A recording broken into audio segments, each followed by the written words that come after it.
One of the most ironic things about retirement spending is that the people who have saved the most money are often the same ones that have the most difficult time spending that money. We all somehow think that if we can just save up enough money, if we can just build up enough of a portfolio, then by the time we can retire, it will open up this new world of possibility with unlimited fun and enjoyment. The problem, though, is that's just not reality. The reality is this isn't true. For those who have saved well, one of the hardest things you'll find about retirement is the difficulty you'll likely face trying to spend some of that money. So in today's episode of Ready for Retirement, I'm going to tell you how you can shift your mindset to go from a savings mindset to a spending mindset. This is another episode of Ready for Retirement. I'm your host, James Cannell, and I'm here to teach you how to get the most out of life with your money. And now, on to the episode. This episode and this topic of how do we shift from a savings mindset to a spending mindset, it was actually prompted by a conversation I recently had with a client. And these clients, they had just recently retired. They had saved well, they had invested well, and they had previously had a financial planner, but the financial planner didn't really go over some of the projections and what's possible and how much can you spend in retirement. So at the beginning of our relationship, one of the first things that we did is we went through some of those projections. We said, based on your investments, based on your income sources, how much you want to spend, let's see what's possible. And you know what? Let's see what's possible to live a really comfortable retirement. And we modeled that out. And we showed year by year, here's how much you can think about spending. And not only is this amount that you could spend significantly more than you've been spending up until this point, but on top of that, let's fast forward 30 years. 30 years from now, your portfolio balance is projected to be significantly larger than it even is today, even if we extract out the impact of inflation. So what that led to was some really fun conversations about, look, how much more could you do in retirement? How many more trips could you take? How much more impact could you have? How much more fun could you have because you've got the means and the resources to do so? So at the end of the conversation, I think these clients, they were a bit dumbfounded to see, oh my goodness, we knew we were in a good spot, but we're in a fantastic spot to be able to spend all of this extra money and do the things we want to do. And that's what they left the conversation thinking. Here's the irony though.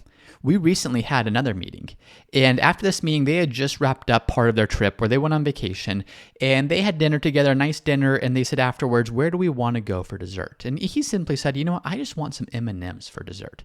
Nothing fancy, just a bag of M&Ms, to which she said, great, at our hotel bar, we actually have M&Ms there. Why don't you just have some of those there? Well, the first thing that went through his mind was those are hotel bar M&Ms. Those are $5 or $6. If we need to take those, I'm not going to pay $5 for a pack of M&Ms. I'm going to drive down the store and get a pack for 99 cents or something like that at the local 7-Eleven or the local convenience store.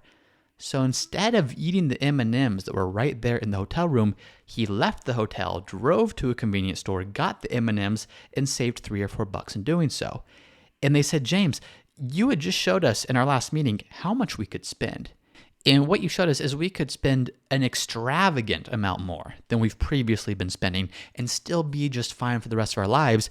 So why is it that it's so hard for us to pay $5 for the M&Ms in our hotel room, and instead we drive down the street so we can pay $1 for that same bag of M&Ms? And what they started to realize and started internalizing is something I think so many people start to face when they get into retirement is, oh my goodness, this mindset that we've had of living within our means, of being frugal, of prioritizing savings, that mindset, no matter how much money you have, it just doesn't automatically shift as soon as you're in retirement. The charts and graphs and projections, that was cool to see. And mentally and rationally, we could see that we're in a good position to be able to spend a whole lot more, but we still can't bring ourselves to buy this $5 bag of M&Ms. James, what's up with that? How come it's so difficult to go from this savings mindset to the spending mindset?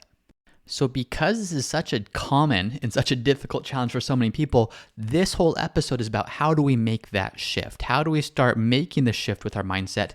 And at the end of the day, this isn't to say that he should have or shouldn't have eaten the M&Ms in the minibar versus the M&Ms from the convenience store down the street. It's not even about the fact that they had enough money to buy all the M&Ms and all the mini bars in that entire hotel. It's about something completely different. Instead, this is about how do we view things, what is our belief about things, and how do we make sure that we have the proper mindset in retirement to ensure we can fully enjoy everything that we've worked so hard for. Before we go any further, I know some people listening are probably saying, what on earth? People have trouble spending money? How can that be? That sounds crazy. Well, it might sound crazy to many of you listening, but I assure you that this is one of the most important things I like to work through with many of my clients. Because my perspective is, who cares how optimized your investments are, how much you save with your tax strategy, how perfect your withdrawal strategy is. If, at the end of the day, the only impact of doing all that is that you die with a few more $1 million in your bank account, then we've completely missed the point. The point is not to accumulate and hoard money. The point is to say, how do we align our spending in a way that allows us to get the most fulfillment, joy, contentment out of our retirement, and that's why this topic is so important. To start with this, I want to make very clear what I'm not saying in all this. What I'm not saying is, okay, if you're in this position, just start spending. Just start spending frivolously. The wrong way to think about this is, okay, I'll just start buying more expensive cars. Or I'll go start buying designer clothes even though I don't like designer clothes. Or I'll just buy more stuff, more toys I really don't care about. That's not what I'm saying. I will be the first to say that money does not buy happiness. More spending doesn't necessarily bring happiness. But better spending does. More mindful spending does. So how can we start to incorporate that better spending, that more mindful, that more aligned spending? That's what we're going to do. Because here's the thing that I'd like to point out to people. Everyone follows some type of a principle in their spending decisions. Now, we're not often aware of it, but the reality is we are following something. We are basing our spending and our decisions on a principle. Let's look back at that M&M example to illustrate what I mean by this. My client was following what I would call a money-focused principle. He said there's $5 M&Ms that I can get here in my hotel room, or I can simply go down the street and get a $1 bag of M&Ms. The principle there is I'm not going to make a foolish money decision. That principle was likely internalized just simply from childhood and seeing how parents spent money and how they viewed money and not making dumb decisions around money. But that's something that's subconsciously internalized, and we then carry that with us going forward. So it's very much a principle, but it's a money-focused principle. What I like to shift towards and help people shift towards is more of a life-focused principle. Here's how I'd frame that. Am I willing to spend a few more dollars to enjoy the convenience that money can afford me? So in that M&M example, sure, there's more of a cost, a 5 times greater cost to enjoy the M&Ms in the room versus the M&Ms from the convenience store. But what's my time worth? What's my well-being worth? What's my convenience worth? I think that everybody should have an aspirational hourly rate of what is your time worth. Let's walk through an example. Let's say your time is worth $100 per hour. Now, clearly you're just making something up to start, but let's say your time is worth $100 an hour and you go on Amazon and you order a t-shirt that you think you're going to like and it costs $15. Well, that t-shirt comes, you try it on, you don't like it, and you say, okay, well, I've got to return it. This cost me $15 to do so. Well, think about it. You then have to go print out a label, drive to the post office or the UPS store, wait in line, process the return, drive back home. Let's say conservatively that takes you 30 minutes. Well, if your time is worth $100 an hour, then you just spent $50 to get back $15. Now, none of us would actually do that in real life, but the problem is we don't actually think about our time, our convenience as having any dollar value. But if we don't assign some dollar value to our time, what we're unintentionally doing is we're devaluing ourselves. We're devaluing our time. What I would do instead there, if that t-shirt came, I didn't like it, well, instead of going through the hassle of returning it, that might go in the donation bin. Sounds absurd, sounds crazy. How on earth could you spend money just to throw it away? But I'm not throwing it away. What I'm choosing to do is saying I'm not going to throw away more money by go waiting in line, driving to the post office, doing all these things that I could be spending with family, spending at the beach, spending doing something fun. I'm not willing to pay $50 of my time that could be really well spent to get back $15. Now, you can make up your own number for what it is for you, but as your net worth grows, you should continually elevate the hourly rate that you filter these types of decisions through. So going back to that M&M example, if I was to apply more of a life-focused principle there, I would say, what's my convenience, my time worth, and does it make sense for me to spend an extra 20 minutes to go save $4 by getting the M&M somewhere else? Or should I just open up the bag of M&Ms in the hotel room? Now, again, I keep harping on this specific example, and it sounds absurd, maybe it sounds funny, but we all face those things, myself included. I remember as a kid, we didn't ever pay for parking, at least as I can remember. We go to a Padres game. So we're in San Diego. I'd go to a Padres game with friends. I would park a mile away to park somewhere for free instead of paying the $5 or $10. Now it's a lot more, but back then it was a bit less. Instead of paying the $5 to park right next to the stadium. That was just a money belief, a mental belief of I'm not going to pay for parking. That's absurd. Well, now I do, but now it's because I have a different mindset of what's my time worth? What's that convenience worth? But I think all of us can probably find examples, if we're honest with ourselves, of where are we spending money in a way, or spending time, I should say, in a way that's actually costing us more than it's actually saving us from a money standpoint. Hey everyone, it's me again for the disclaimer. Please be smart about this. Before doing anything, please be sure to consult with your tax planner or financial planner. Nothing in this podcast should be construed as investment, tax, legal, or other financial advice. It is for informational purposes only.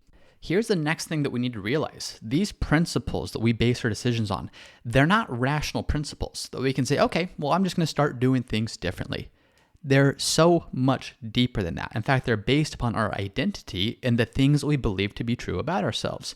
Now, these identities are built up over years. So my client's example, it was probably absurd. He would have never seen his parents growing up spend more money on, and I'm just speculating here, but if they were in a hotel, I'm not going to use the hotel bar. I'm going to go down the street and get something. And by the way, in many cases, depending on your financial situation, that is the right thing to do. If you're in a situation where you can't afford the extra money to spend on convenience or to buy back time, you need to be going down the street. You shouldn't be spending frivolously. I want to make very clear that I'm having this decision, this discussion, because of their financial standing, because they could absolutely afford it. That's not the case for everyone. But going back to this, so many of those decisions, they're based on they're reflected on our identity and the way we see ourselves. And so often that goes all the way back to our childhood. How did we see parents spend money? How did we see those around us spend money or not spend money? I grew up, we didn't have very much money. So going back to that parking decision, we would have never paid for parking if we could have avoided it anywhere that we went as a family. Even little things, like we never ordered appetizers or dessert in the few occasions we would go out for dinner. That was just absurd. That just wasn't a thing we do. If we have these limited number of dollars, we're not spending it on, as a kid, what you think of as frivolous extra things. Now, those frivolous extra things, those appetizers, those desserts, they're not inherently good or bad. But as a kid, and you start to internalize this, you almost see them as such. Okay, we don't spend money on it. That must be because it's bad. Therefore, my identity is based on something that says I'm only buying this or I'm not paying for that. And if we're not careful about this, or if we don't spend some time in self-reflection about this, what we'll start to see is those behaviors just continue for the rest of our lives. And not only do they continue, but they continue to be more and more reinforced because those behaviors are built upon our actions. So as we continue to have the same action over and over again of not ordering appetizers, of not paying extra for the bag of M&Ms, of not paying for parking, those actions continue to reinforce our identity and what we believe about ourselves, and it just makes it harder and harder to change over time. And in some seasons of life, those habits that are ingrained in you may serve you really well. But you may come to a point where that habit no longer serves you. It's no longer beneficial to you. And that's when it's important to understand that, to recognize where that identity lies and see if it makes sense to take proactive steps to change it.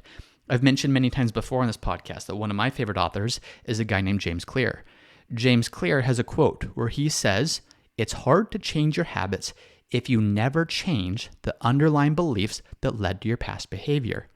You have a new goal and a new plan, but you haven't changed who you are." End quote. For my clients, I can tell them, hey, you could spend another $20,000 per year, $50,000 per year, even $100,000 per year based upon your portfolio and your financial situation. But unless we work on their underlying beliefs and habits, no actual lasting change is going to happen. They may walk away from that meeting and say, great, I've got an extra $20,000 to spend. I've got an extra $50,000 to spend. And they might think about it, but then they just revert to who they are. That's very natural. We all revert to who we are. So the question isn't are we or aren't we? We're absolutely going to do that. The question is how can we be very intentional, not about who we are, but who we want to be. And then start taking steps to become more of who we want to be and less of who we currently are. And this is an ongoing process. As I mentioned, some of these habits serve us very well for specific stages and seasons of life, and at some point, some of these habits stop serving us well. So how can we start to reframe and think about this differently so we can start to build new identities? Because here's the risk if we don't.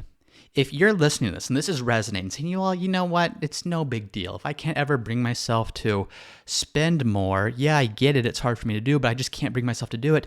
Here's what's going to happen. It may sound like there's not a lot of risk with that. And if you're quantifying risk as, are you going to run out of money? You're probably right. You probably won't run out of money the less you spend in retirement. But here's the bigger risk. You may continue accumulating lots and lots of money over the course of your retirement, and you're going to wake up one day with a really large portfolio, but feel pretty empty. Because what you're going to start to realize is that portfolio alone is not what holds value. What holds value is what that portfolio can do for you. And what you're going to realize is, gosh, my life has passed me by. The last 10, 15, 20 years have passed me by where I had the means to do some really special, incredible things, but I couldn't bring myself to do it. And now the opportunity to do so has passed.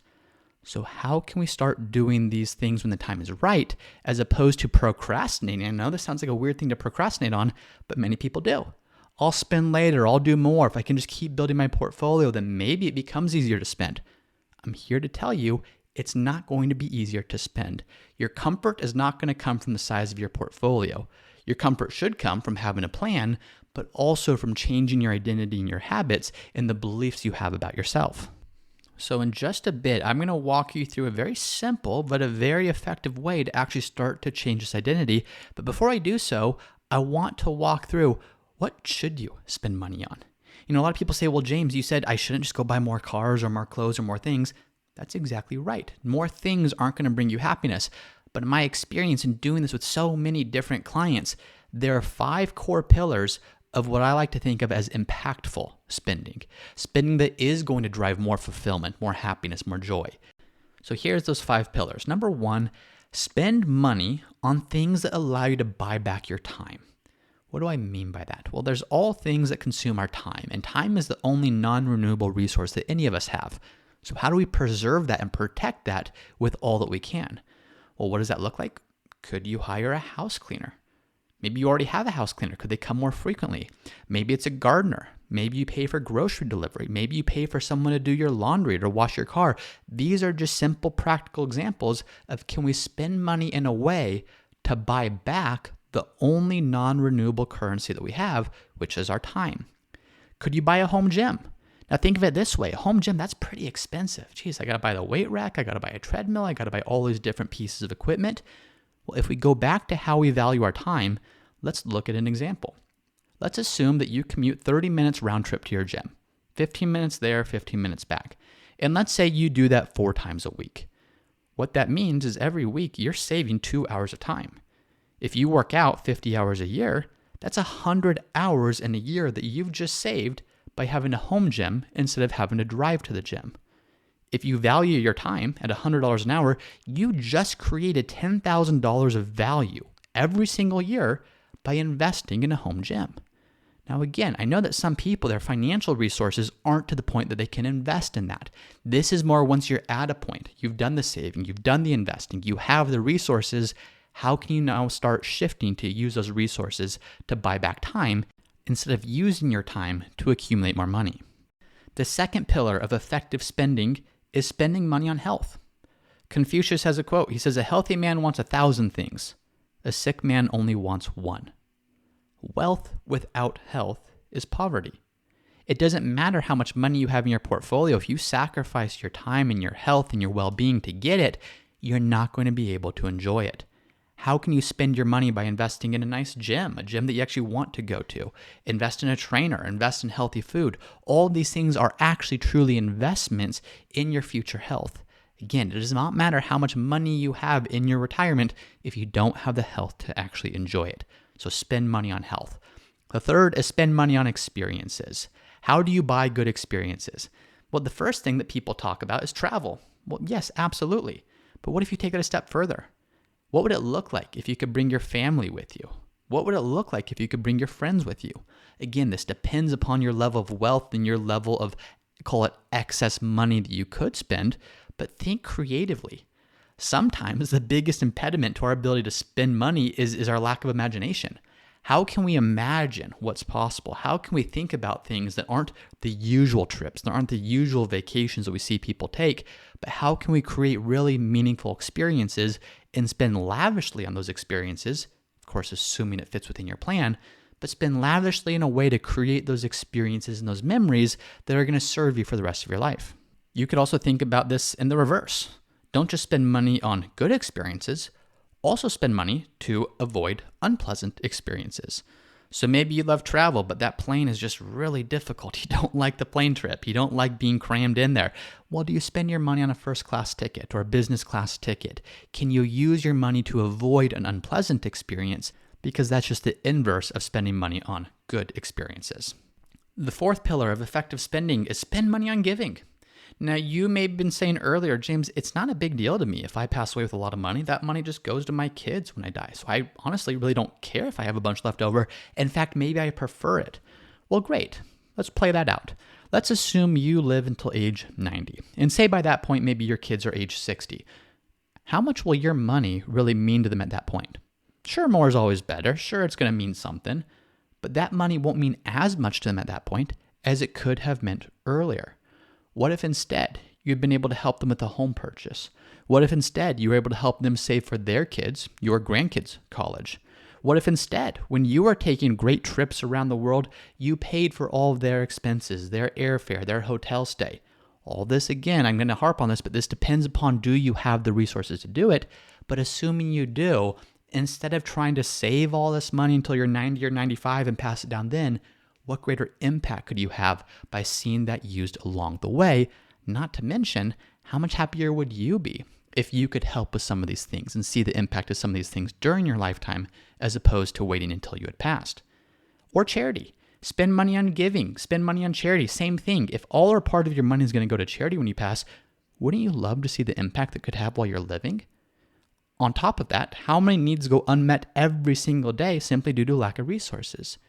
Well, if part of your goal is to give money to charity, see that charity, meet that need now. Make sure that you both get to meet that need and you also get the enjoyment and the satisfaction, the fulfillment that comes from seeing that need met.